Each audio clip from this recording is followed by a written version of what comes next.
Hey, it's Jeremy with Service Fusion. I'm the Senior Director of Training here, and today we have the opportunity to sit and interview a contractor with over 40 years of experience in the business who came from a smaller family business. So tell me, Darrol, what was it like in this smaller family business? Well, we're a small family business located in a rural area in Texas, about halfway between Dallas and Houston. Started out with mom and dad being the laborer, the technician, the installer, all of that. Mom took care of all the administrative parts, the stuff inside the office. And then I was I guess I was the sole employee. I was the helper and the gopher.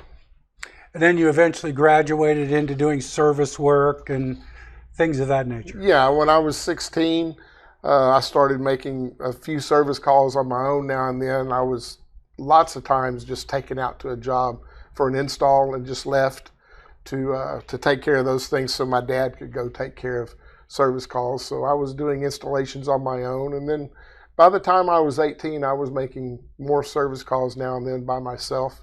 And while I was going to college, I'd come home and work on a weekend if dad just had to have a day off, or if it was a holiday, I'd come home and work for him so he could have some time off.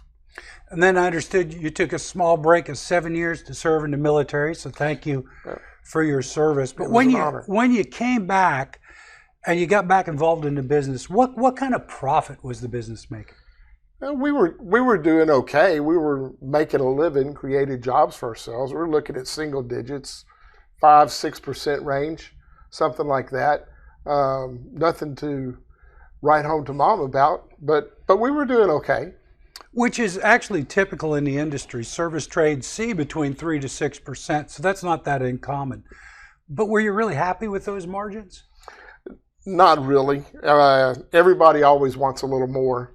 And then when you know that those businesses are failing right and left every day in our industry, we were always looking for a way to do better.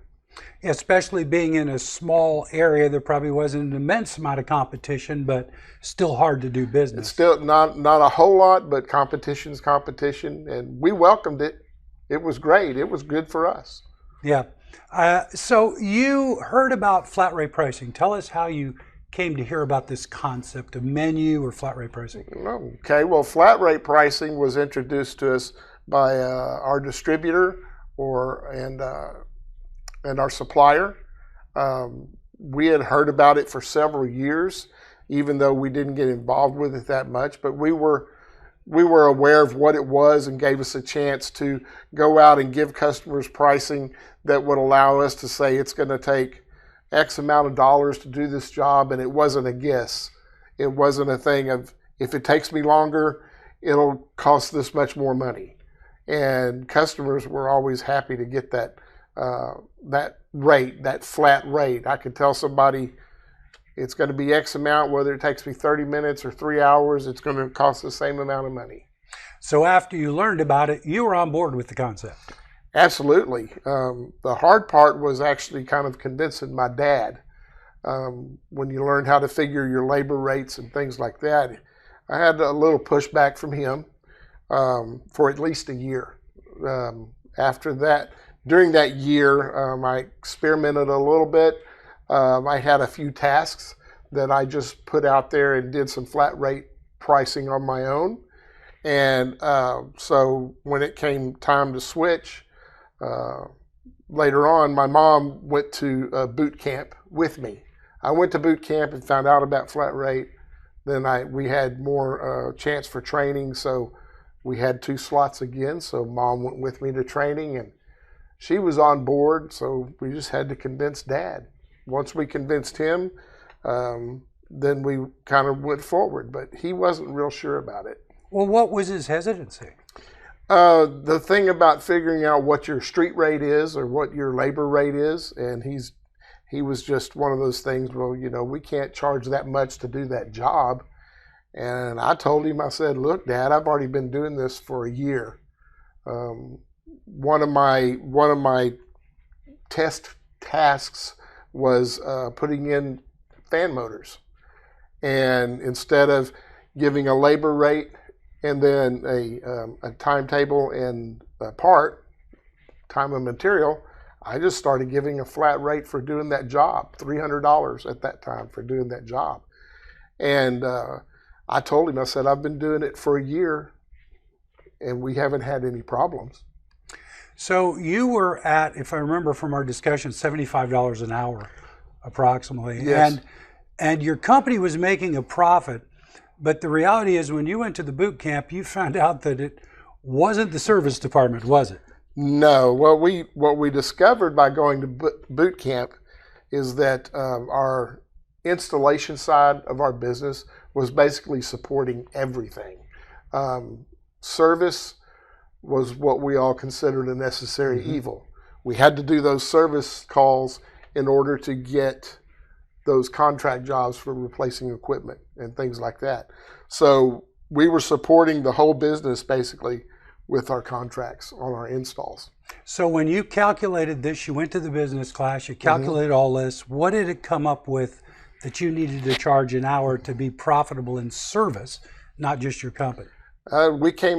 We ended up raising our labor rate to $150 an hour. We doubled it. Doubled it. Yeah. Now I want to just interject something here. We're not encouraging anybody to double their labor rate. This was 20 plus years ago. But you obviously had to lose a lot of customers doing that. I could count on one hand the number of customers we lost, and a couple of those I needed to fire those customers anyway. So the customers seemed to like it. They liked it a lot. I mean, especially just because of where we were. I did a lot of work where nobody was home. So I could show up, do my job, and if I needed to, I could call the customer, give them the rate to making a repair, and then they were like, okay, well, what if it, how long is it going to take you? Doesn't matter, 3 hours, 30 minutes, it's the same price either way. Hopefully it doesn't take me 3 hours. So did this new business model make a change in the profit of your company? Yeah, it changed drastically. We went from those single digits, 6% or so, to making double-digit profit margins. And it took us only about 8 months, and then in about 8 months, we were actually out of the red in the service department, and the business was in the black for the year. So it got to a point where your father wanted to retire and you were relocating, so you had to sell the business. Yeah. What impact do you think flat rate had on ultimately what price you got for the business? I think it had everything to do with the price that we got for the business. The people that we happened to sell the business to was somebody that I had actually been subbing work to for over a year. And those people came in and they saw what I was getting for jobs compared to what they were getting for jobs to do the exact same thing.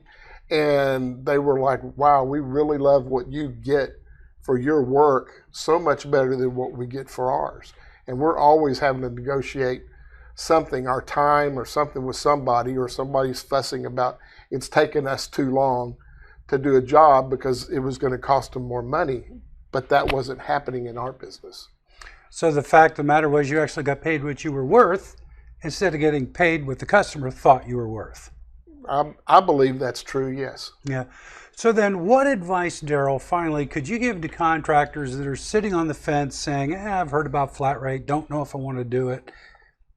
What would be your best advice to them? You could start out like we did. I mean, we were sitting on the fence. But my advice is to quit sitting on the fence, jump on one side or the other, and because for us it was a drastic change. We went to, like I said, being double-digit profit margins. In 8 months we were in the black, and me and my brother-in-law, we were in the black, and he and I were both driving new trucks. So just what it did for our business, it was such a drastic change that my stress level and everything just all dropped because I knew we were making the profits that we needed to make instead of just surviving, we were thriving.